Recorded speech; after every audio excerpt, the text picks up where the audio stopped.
나를 맛있게 요리해서 먹기를 원하신다라는 말씀을 제목으로 함께 하나님의 말씀을 나누도록 하겠습니다. 저는 먹을 것에 그렇게 욕심이 있는 사람이 아닙니다. 누군가 뭐 드시겠어요? 뭐 먹을래요? 라고 했을 때 제일 싫어하는 답변들 그런 거잖아요. 아무거나요. 근데 저는 정말 아무거나 먹습니다. 네, 정말 아무거나 먹습니다. 저는 저에게 음식 선택, 메뉴 선택의 주도권을 주면 굉장히 괴롭습니다. 왜냐면 저는 아무거나 먹거든요. 차라리 가리는 분들, 이런 분들하고 식사하는 게 훨씬 편해요. 그분들은 확고하니까.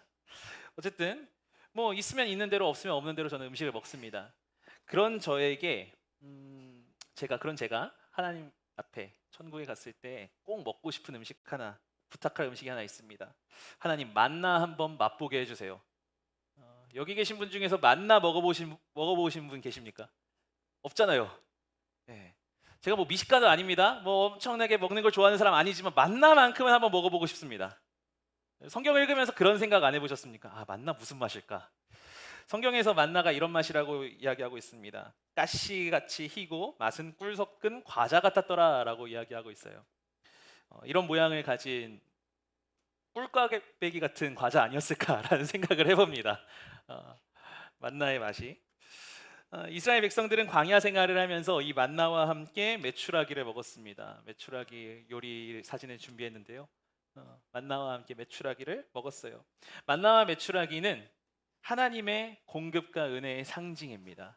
그래서 우리가 늘 날마다 하나님이 나에게 만나로 메추라기로 채워주십니다. 이 말은 무슨 말입니까? 하나님이 날마다 나에게 은혜 베풀어 주십니다. 나를 공급해 주십니다. 이렇게 우리가 이야기를 하죠. 그런데 이 음식들이 언제 제공되었는지 여러분 기억하십니까? 어떨 때 제공되어졌는지 아십니까? 이스라엘 백성들이 자신들의 삶이 뜻대로 되지 않을 때에 원망의 소리를 막 냅니다. 그때 하나님께서 제공해 주신 음식이에요. 그러니까 원망하는 자들에게 주시는 하나님의 특별한 은혜. 그것이 만나라는 거죠. 이스라엘은 400년 동안 노예 생활을 합니다. 그것을 마치고 이집트 땅에서 탈출을 했습니다.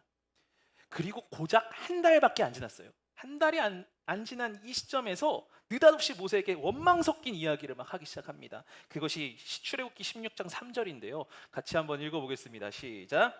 우리가 애굽 땅에서 고기 가마 곁에 앉아 있던 때와 떡을 배불리 먹던 때에 여호와의 손에 죽었더라면 좋았을 것을 너희가 이 광야로 우리를 인도해 내어 이 온 회중이 줄여 죽게 하는도다. 노예 생활을 하던 사람들이 뭐 한 10년, 20년 뒤에 이런 얘기를 했다면 아, 그럴 법하네라고 얘기할 수 있겠지만 고작 한 달 되었습니다. 상식적으로 이게 말이 안 됩니다. 그렇죠? 이게 말이 안 되는 행동들을 지금 이스라엘 백성들이 하고 있는 거죠. 이들이 왜 이런 행동들을 했을까? 이들에게 두려움이 생긴 거예요. 내 삶이 통제되지 않는 것 같다. 내 뜻대로 통제되지 않는 것 같다라는 두려움이 확 찾아오면서 원망하는 태도로 그들의 삶의 태도를 확 바꿔버린 겁니다. 그러니까 이런 거죠. 애굽에 있을 때에는 내가 그래도 노예 생활이었지만 먹고 자고 하는 것은 내 뜻대로 했는데 광야로 나와 보니 먹고 자고 입는 것 내 뜻대로 되는 게 하나도 없구나. 사실 하나님에게 통제권을 내어 맡겼을 때 가장 평안한 것이지만 그 과정 속에서 아, 이것을 내가 통제권을 하나님께 넘겨드렸을 때에 과연 내 삶이 만족할 수 있을까에 대한 두려움들이 이스라엘 백성들에게 찾아온 거죠.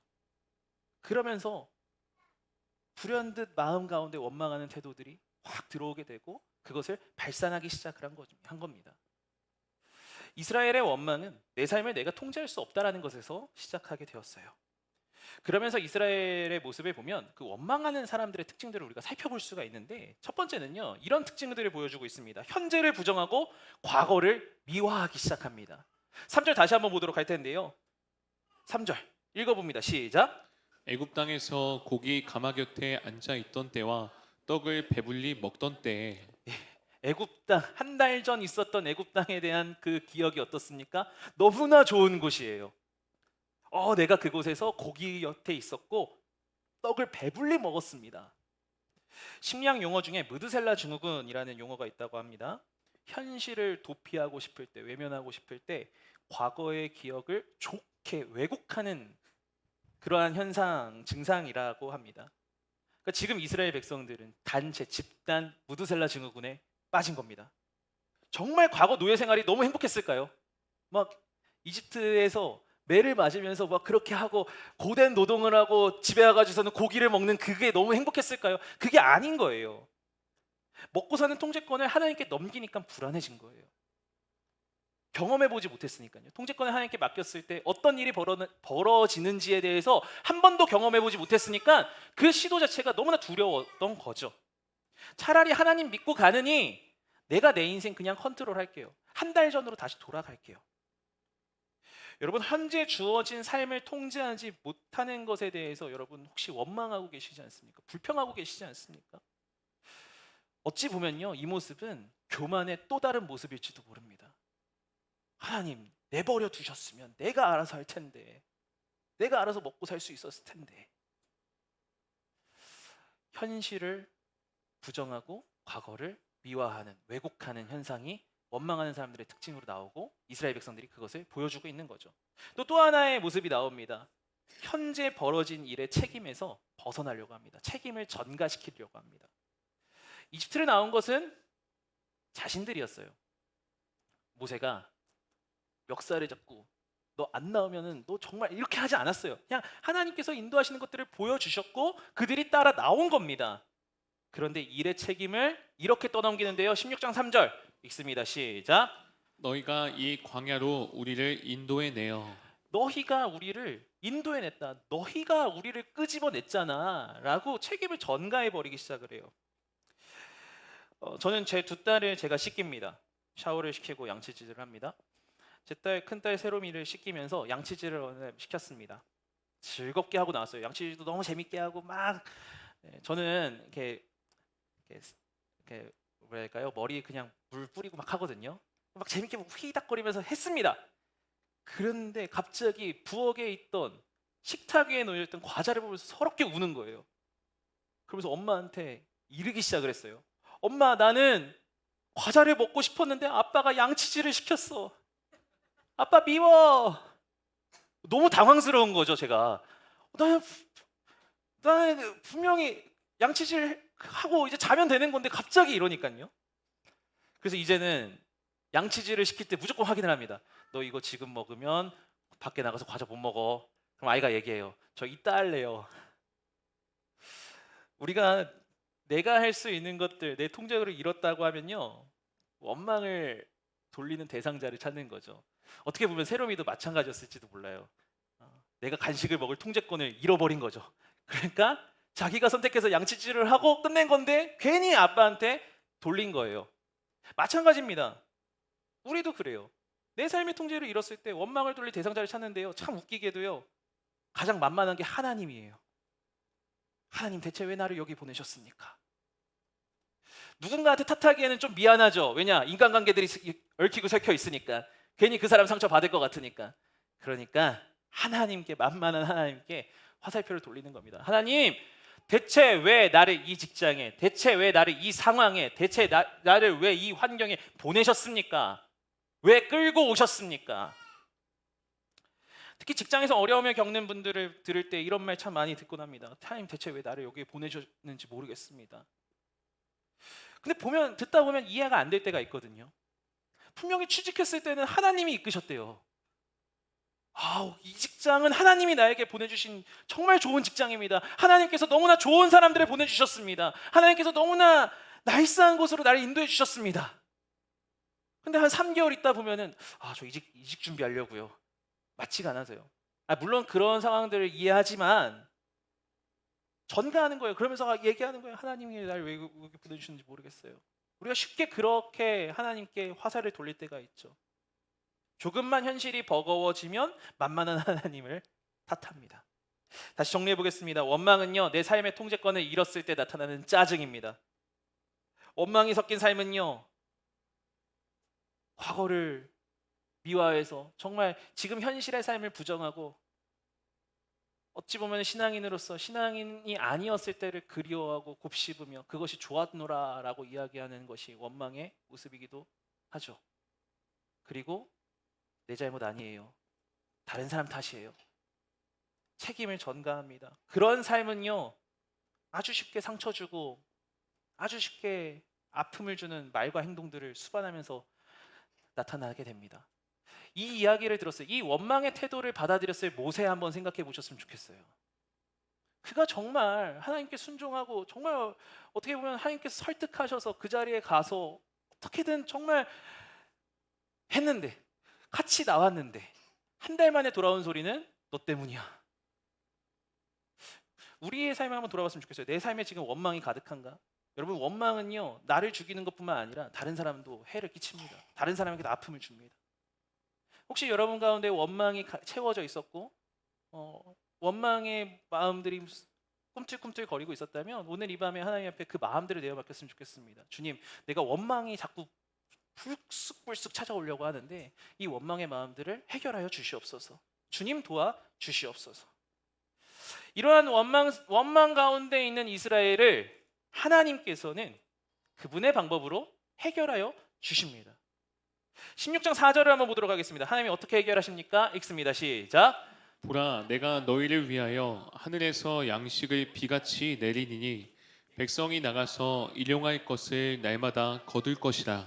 하나님께서 먹을 것에 불평하고 원망하는 이스라엘 백성들에게 먹을 것을 주십니다. 그것도 날마다 주십니다. 그리고 12절입니다. 12절 읽습니다. 시작. 너희가 배부르리니 내가 여호와 너희의 하나님인 줄 알리라. 우리 하나님께서 배부르게 하십니다. 할렐루야. 우리 하나님 배부르게 하시는 분이세요. 그런데 하나님이 채우시는 방식이 좀 당황스럽습니다. 15절입니다. 읽습니다. 시작. 이스라엘 자손이 보고 그것이 무엇인지 알지 못하여 서로 이르되 이것이 무엇이냐 하니 모세가 그들에게 이르되 이는 여호와께서 너희에게 주어 먹게 하신 양식이라. 하나님이 공급하신 그 만나를 보고 사람들의 반응이 뭐였냐면 우와 맛있겠다가 아니었습니다. 이게 뭐지? 하나님 이게 뭡니까? 신학교 4학년이 될 때쯤에 이제 전도사 사역을 나가야 되겠다라는 그런 이제 기도를 하면서 준비를 하고 있었습니다. 제가 3년간은 전에 있던 교회에서 간사 사역을 하면서 이제 청소년 사역하면서 간사 사역을 했었고 이제 내가 이제 전도사 사역을 나가야 되겠다. 그러면서 하나님께 기도했던 거는 하나님 제가 뭐 서울이나 인천이나 수도권 이런 데는 어차피 저 말고 잘하는 친구들도 많이 있고 하니까 제가 첫 사역 시작을 뭐 보내주시는 대로 정말 하나님께서 필요로 하시는 곳에 가기를 원합니다라는 그런 기도를 하면서 준비를 했습니다.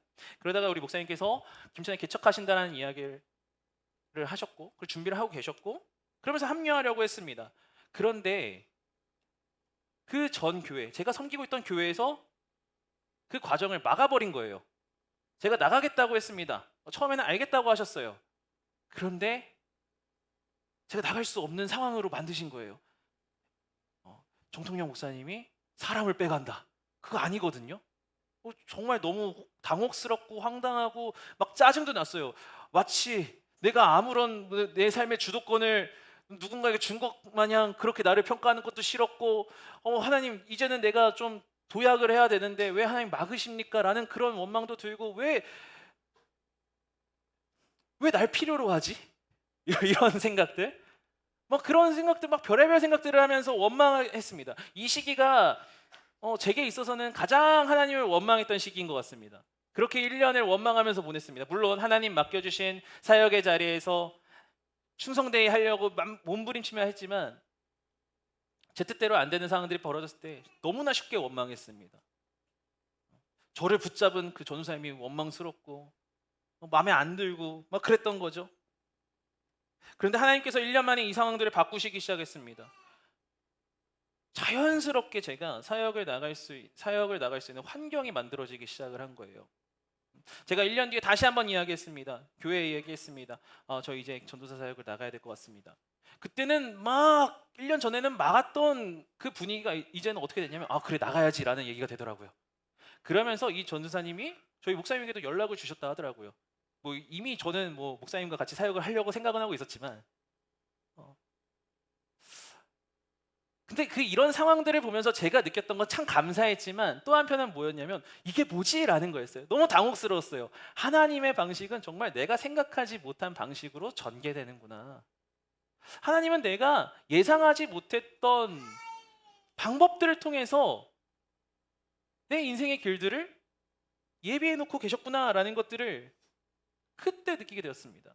여러분, 하나님의 은혜를 처음 맞닥뜨렸을 때 우리는 만나를 처음 본 이스라엘처럼 반응합니다. 이게 뭐지? 이거는 부정적이고 아주 나쁜 의미가 아닙니다. 그만큼 놀라운 겁니다. 사랑하는 여러분, 우리의 삶 가운데 하나님 일하시는 것들 당혹스러울 때 있을 겁니다. 내 예상 밖을 벗어나는 일들이 일어날지도 모릅니다. 이게 뭐지? 그러한 상황들을 보면서 하나님 감사합니다, 은혜로 반응할 수 있는 우리가 되기를 소망해 봅니다. 하나님은 그렇게 기상천외한 방법으로 이스라엘 백성들을 먹이셨습니다. 공급해 주셨습니다. 그리고 그 만나를 날마다 40년 동안 베풀어 주셨어요. 우리를 끝까지 먹이시고 책임지시고 공급하시는 하나님, 그 하나님이 저와 여러분의 하나님인 줄 여러분 믿으시기 바랍니다. 이러한 광야 같은 삶, 원망이 가득해지는 그런 삶들을 우리가 살아갈 때 우리는 만나 공급해 주시는 하나님을 바라봐야 합니다. 우리의 상상을 뛰어넘는 하나님을 기대해야 합니다. 그런데 우리의 숙제는 이제 여기서부터예요. 여기서부터 시작인 거예요. 40년간 만나를 먹으면서 어떻게 하면 질리지 않고 먹느냐 이거죠. 40년간 하나님이 주시는 음식인 만나를 경험했던 이스라엘 백성들, 그러면 그것에 감사하고 감격하고 매일매일이 그래야 되는데 성경을 보시면 어떻습니까? 그들은 계속해서 불평합니다. 매일 하나님이 만나를 매일 주셨어요. 그들은 그 매일 주어지는 만나를 거두면서 음식을 해먹었습니다. 그런데도 불구하고 하나님을 향한 믿음은 불신앙의 모습으로 다가가고 하나님을 원망하고 하나님께 탓하는 모습들을 보이곤 합니다. 만나라는 음식 자체가 그들이 노력해서 얻을 수 있는 것이었다면 이해할 수 있어요. 근데 만나는 하나님이 특별하게 공급해 주시는 음식입니다. 농사를 해서 얻을 수 있는 것도 아니고요, 목축을 해서 가축을 길러서 얻을 수 있는 그런 것도 아닙니다. 하나님이 스페셜하게 주신 음식입니다. 매일 경험에는 왜 이런 하나님을 향한 원망과 불신앙의 모습으로 다가가는 것일까요? 이게 우리의 고민이기도 하지 않습니까? 우리도 하나님께서 날마다 만나를 주십니다. 믿으십니까? 그런데 우리의 반응이 어때요? 불신앙의 모습들이 있죠. 지난 주일의 설교 때처럼 어쩌다 비틀거리는 모습들이 계속해서 반복되기도 합니다. 사랑하는 여러분, 만나를 바라보는 태도를 우리가 좀만 달리 한다면, 만나를 어떻게 대하는지에 대해서 우리가 조금만 다른 관점으로 바라본다면 매일매일 공급되는 만나를 통해서 우리는 하나님의 사랑과 은혜 가운데 살아갈 수 있고 감사함이 넘치는 인생으로 살아갈 수 있습니다. 우리 두 가지 정도 한번 생각을 해봤으면 좋겠습니다. 첫 번째, 매일 먹는 만나를 보면서 우리는요, 맛있는 요리를 연구해야 돼요. 이스라엘 백성들은 그랬어야 됐어요. 민수기 11장을 보면 이스라엘 백성들이 만나를 보면서 불평합니다. 한번 11장 5절에서 6절 8절까지 한번 읽어봅니다. 시작. 우리가 애굽에 있을 때에는 값없이 생선과 오이와 참외와 부추와 파와 마늘들을 먹은 것이 생각나거늘 이제는 우리의 기력이 다하여 이 만나 외에는 보이는 것이 아무것도 없도다 하니 백성이 두루 다니며 그것을 거두어 맷돌에 갈기도 하며 절구에 찢기도 하고 가마에 삶기도 하여 과자를 만들었으니 그 맛이 기름 섞은 과자 맛 같았더라. 자, 만나를 보면서 이들이 이제 불평하기 시작합니다. 왜 또 만납니까? 근데 나름의 노력은 했어요. 뭐 어떻게 했습니까? 맷돌에 갈기도 하고 절구에 찢기도 하고 가마에 삶기도 하고 여러 노력을 했습니다. 그런데 이제 이 노력들이 하기 싫어지는 거예요. 만나를 맛있게 먹어야 되는 연구를 하기 싫어지는 거죠. 그러면서 뭐라고 합니까? 내가 애굽에 있을 때는 생선과 오이와 참외와 부추와 이런 것들을 먹는 것이 생각나기 시작하는 거죠. 추석 명절 과자 월드컵 컨텐츠를 했습니다. 여러분, 논란의 컨텐츠이긴 했습니다. 왜 대체 이 과자가 이렇게 밑에 있냐, 이런 얘기들을 종종 하셨습니다. 참 다행이었어요. 그게 댓글창 막혀 있었거든요. 댓글창이 열려 있었으면 아마 우리 성도님들, 아니 대체 목사님이 뭡니까? 이러셨을 거예요. 그 컨텐츠를 하게 된 계기가 한 2년 전에 정하일 형제와 함께 그 토크 콘서트 촬영을 하고 내려오는 길이었습니다. 휴게소에서 감자 과자를 먹으면서 이렇게 먹다가 이런저런 얘기를 하다가 갑자기 하나님을 찬양하기 시작했어요. 생각해 보니까요, 감자만큼 어느 음식에 들어가도 맛있는 음식이 없는 거예요. 재료가 없는 거예요. 감자로 여러분 맛없는 거 드셔보신 적 있으세요? 생각해 보면요, 감자로 우리는 온갖 것을 다 해먹습니다. 감자전, 감자국, 감자튀김 뭐 다 먹습니다. 그런 얘기를 했어요. 고구마는 호불호가 갈린다. 고구마 마탕 호불호 갈린다. 그러나 감자는 호불호가 갈리지 않는다.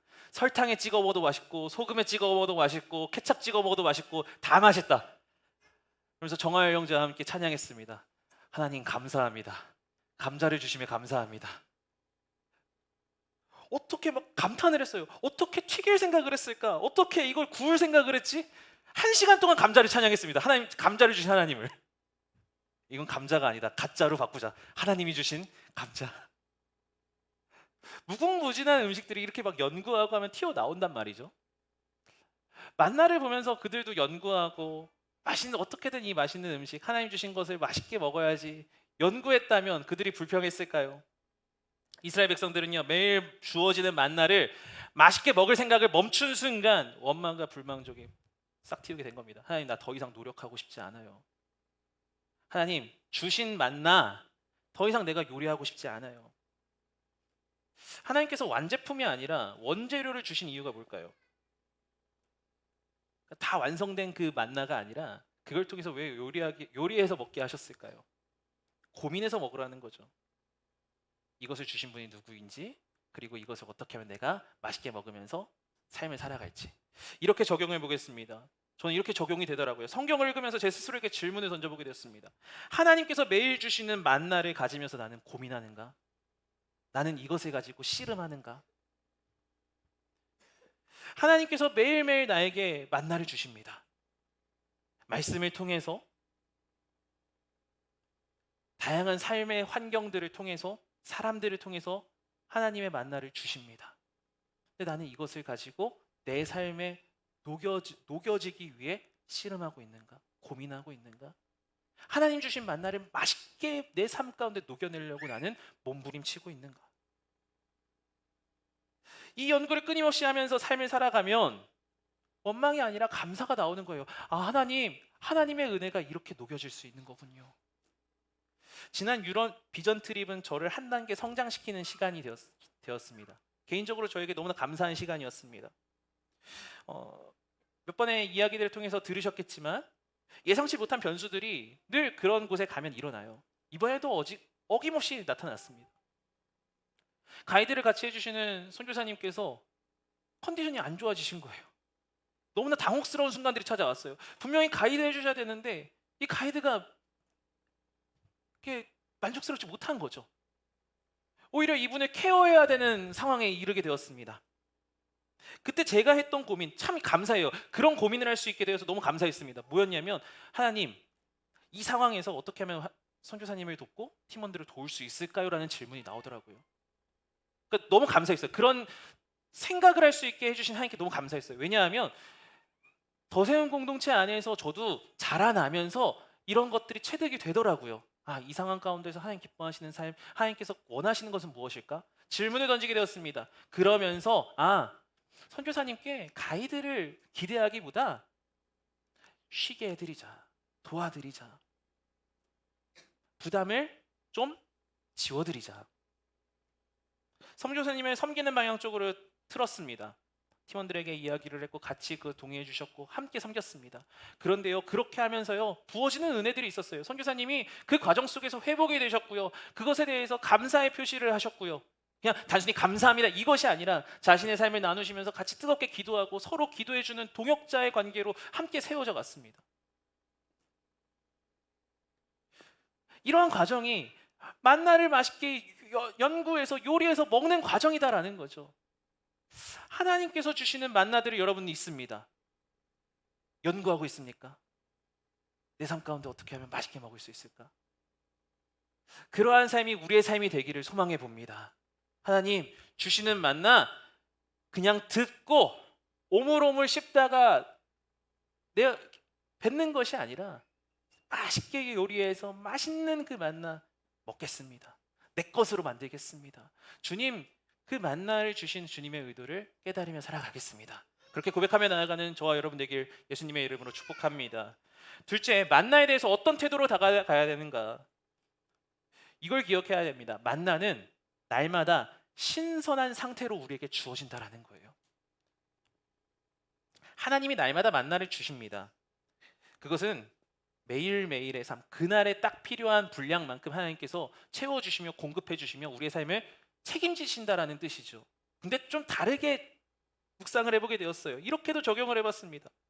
하나님은 매일 신선한 최고의 만나를 우리에게 주기 원하신다라는 거예요.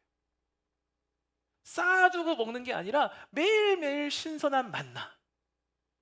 매주 요식업 컨설팅을 해주는 방송을 즐겨봅니다. 유튜브를 통해서 또 방송을 통해서 저는 이렇게 백종원 그 대표나 뭐 이런 분들의 그 장사하는 그런 것들을 즐겨봅니다. 근데 딱 보면 안 되는 집들의 특징들이 있더라고요. 재료 손질을 굉장히 엉망으로 해요. 어떤 데는요, 육수를 우리겠다고 하면서 비닐을 그대로 집어넣어서 육수를 우리는 집도 있고, 기상천외한 집들이 있더라고요. 곰팡이가 막 쓸어 있고 먼지 가득한 곳에다가 식재료를 놓고선 거기서 막 꺼내는 집도 있고. 요리를 하는 방법은 아는데 재료가 신선하지 못한 겁니다. 그러다 보니까 이 음식에서 잡내가 나고 쉰내가 나고, 그러니까 장사도 안 되고 이런 거죠. 여러분, 아무리 맛있는 음식 비법을 알고 있다 하더라도 재료가 신선하지 않으면 아무 소용 없습니다. 마찬가지입니다. 우리는 하나님의 자녀로 살아가는 것 기가 막히게 압니다.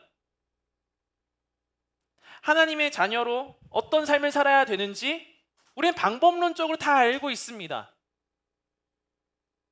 그래서 신앙생활에 대해서 누구보다 자신 있게 잘 설명할 수 있어요. 아, 신앙생활 이렇게 해야 돼. 어릴 때부터 이렇게 해야 되고, 우리가 장성하면서 하나님의 말씀 가운데 하나님의 사람으로 우리 이렇게 살아가야 돼. 알고 있습니다. 그런데 정작 나의 현재 내가 공급받는 은혜와 신앙 상태는 정체되어 있는 거죠. 왜냐? 매일의 만나, 신선한 만나를 외면하기 때문에 그렇습니다.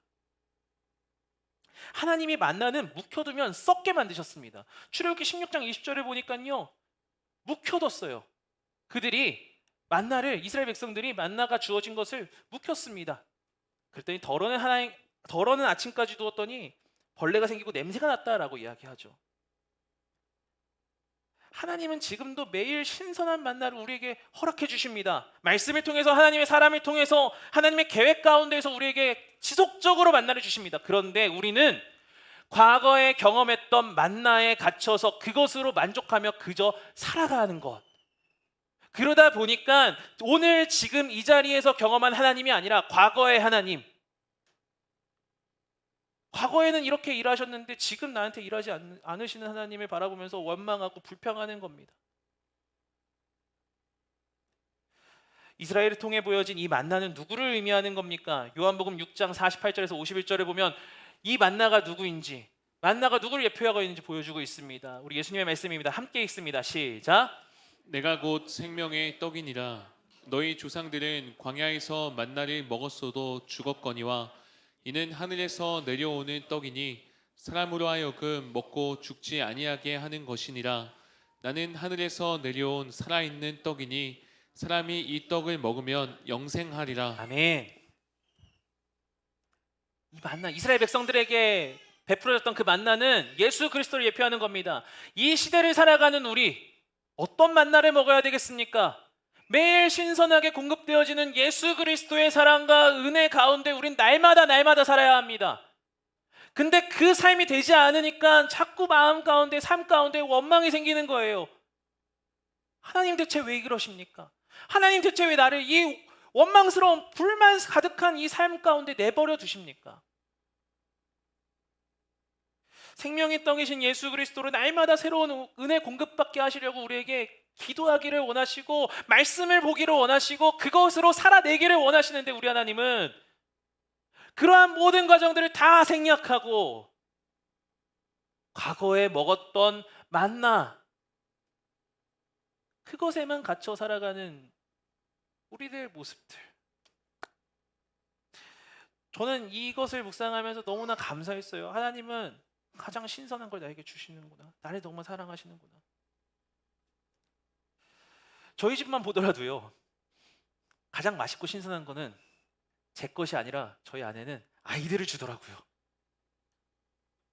제일 밥을 해서 새 밥이 나오는 게 아니라 냉동밥이 나옵니다. 저는 새로미에겐 새 밥이 나와요. 왜요? 신선한 거 주고 싶으니까요. 우리 하나님이 매일매일 만나를 주신다는 건 그 사랑이 담겨져 있는 거예요. 원망이 틈탈새를 주지 않고 삶을 통해 공급되는 만나를 여러분 구하십시오. 아니, 이미 우리 주님 베풀어 주고 계십니다. 그렇다면 그 만나를 맛있게 요리해서 먹으며 만나를 주신 분을 기억하고 감사히 여기며 사는 삶으로 우리가 살아가기를 소망해 봅니다. 그러한 삶으로 살아가기를 결단하겠습니다. 고백하며 나아가는 저와 여러분들에게 예수님의 이름으로 축복합니다. 말씀 읽도록 하겠습니다. 오늘 본문 말씀 한번 읽어보겠습니다. 3절입니다. 신명기 8장 3절 읽겠습니다. 시작. 너를 낮추시며 너를 줄이게 하시며 또 너도 알지 못하며 내 조상들도 알지 못하던 만나를 내게 먹이신 것은 사람이 떡으로만 사는 것이 아니요 여호와의 입에서 나오는 모든 말씀으로 사는 줄을 내가 알게 하려 하심이니라. 아멘. 하나님이 만나를 우리에게 주신 것은요, 불평하라고 원망하라고 아닙니다. 하나님을 통해서 우리의 삶이 세워진다라는 것을 알게 하시려고 만나 주셨어요. 이스라엘 백성들에게. 이스라엘 백성들은 그걸 알았어야 됐어요. 만나 먹으면서 기억해야 됐어요. 하나님이 나를 책임지시는구나. 내가 불평하고 원망할 게 아니라 이거 맛있게 먹어서 하나님 원하시는 삶을 살아야 되겠구나. 나에게 신선한 만나를 주시는 우리 하나님 기억하면서 하나님의 뜻대로 살아가야 되겠구나. 4절, 본문 4절을 또 볼까요? 읽어봅니다. 시작. 이 40년 동안에 내 의복이 헤어지지 아니하였고 내 발이 부르트지 아니하였느니라. 아멘. 만나를 먹는 동안에 그 40년 동안에 하나님은 헤어지지 않게 하시고 발이 부르트지 않게 하셨습니다. 우리를 지키시려고 만나 주십니다. 우리를 보호해 주시려고 만나 주십니다. 하나님의 사람으로 세워 가시려고 만나 주십니다. 그 만나가 누구입니까? 예수 그리스도. 주님, 내 삶이 예수 그리스도로 붙잡힌 바 되어져서 매일 주시는 만나로 삶을 살아가기를 원합니다. 결단하고 다짐하는 저와 여러분들에게 예수님의 이름으로 축복합니다. 말씀 기억하면서 함께 결단하며 찬양하도록 하겠습니다.